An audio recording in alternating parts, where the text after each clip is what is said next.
Hello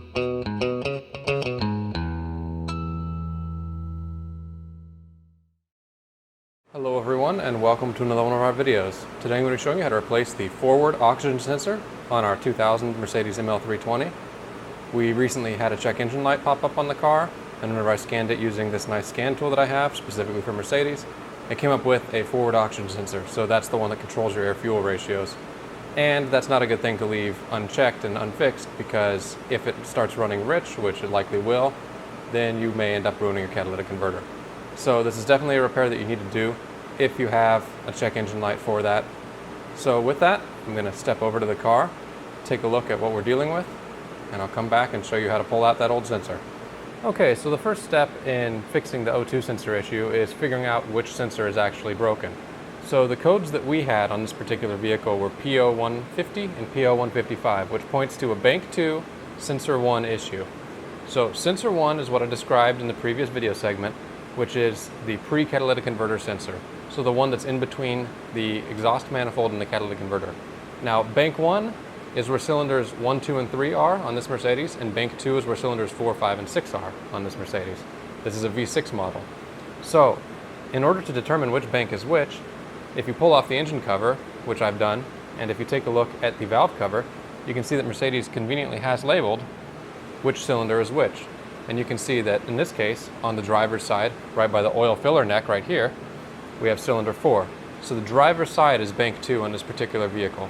This may not apply to all vehicles, this may not even apply to all Mercedes, but for reference for the ML320, this is where bank 2 is.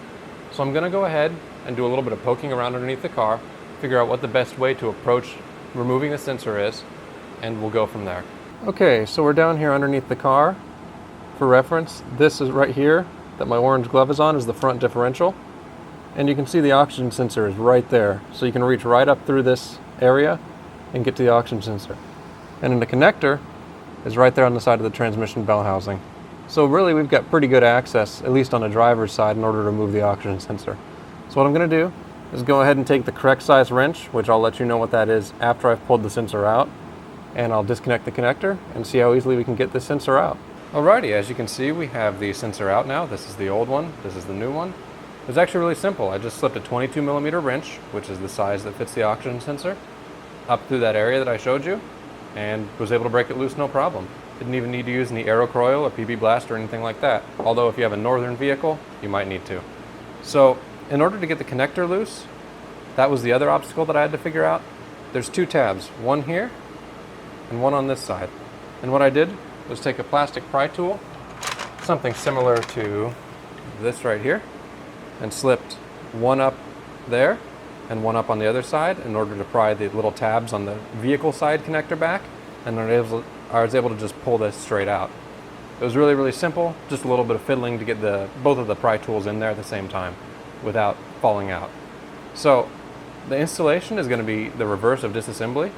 So what I'm going to do is go ahead and stick this new sensor in there, following the same procedures that I just did to take the old one out. And then we'll take a look and see if we can get those codes reset and get some voltage readings off of this new sensor. So I'll be right back with some results. So as you can see, I have the new sensor installed right there, tightened down, made sure the crush washer sealed, and I also put a little zip tie around where the connector goes, because whenever I popped the connector loose, the tabs, because it's old plastic, stayed bent back a little bit. So I put a zip tie around there just to make sure that the connector stays together. And now what I'm going to do is go ahead and reset the check engine light, the codes in the ECU, and we'll see if this fix the issue.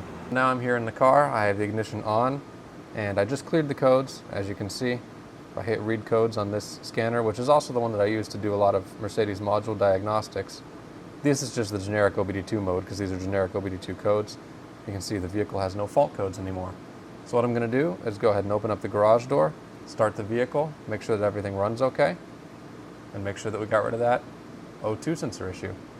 I'm also going to show you how you can pull O2 voltages off of this, so live data, just to make sure that you have that sensor working correctly. So I'll be right back with all of that. Okay, so as I'm sure you can hear, we have the vehicle running now, and if we take a look at the screen here, you can see I have oxygen sensor bank 2 sensor 1, which is the sensor we just replaced, pulled up. And you can see I'm pulling the live voltage off of it. As I rev the vehicle, you can see the voltage changes with RPMs. to show that it's reading that air-fuel ratio correctly. So it looks like we've got a solid fix for this problem. It was a really pretty simple job. It's one of the simplest ones I've had to do on a Mercedes, surprisingly. I was expecting it to be worse. So with that, I want to thank you all for watching, and I'll see you in the next video.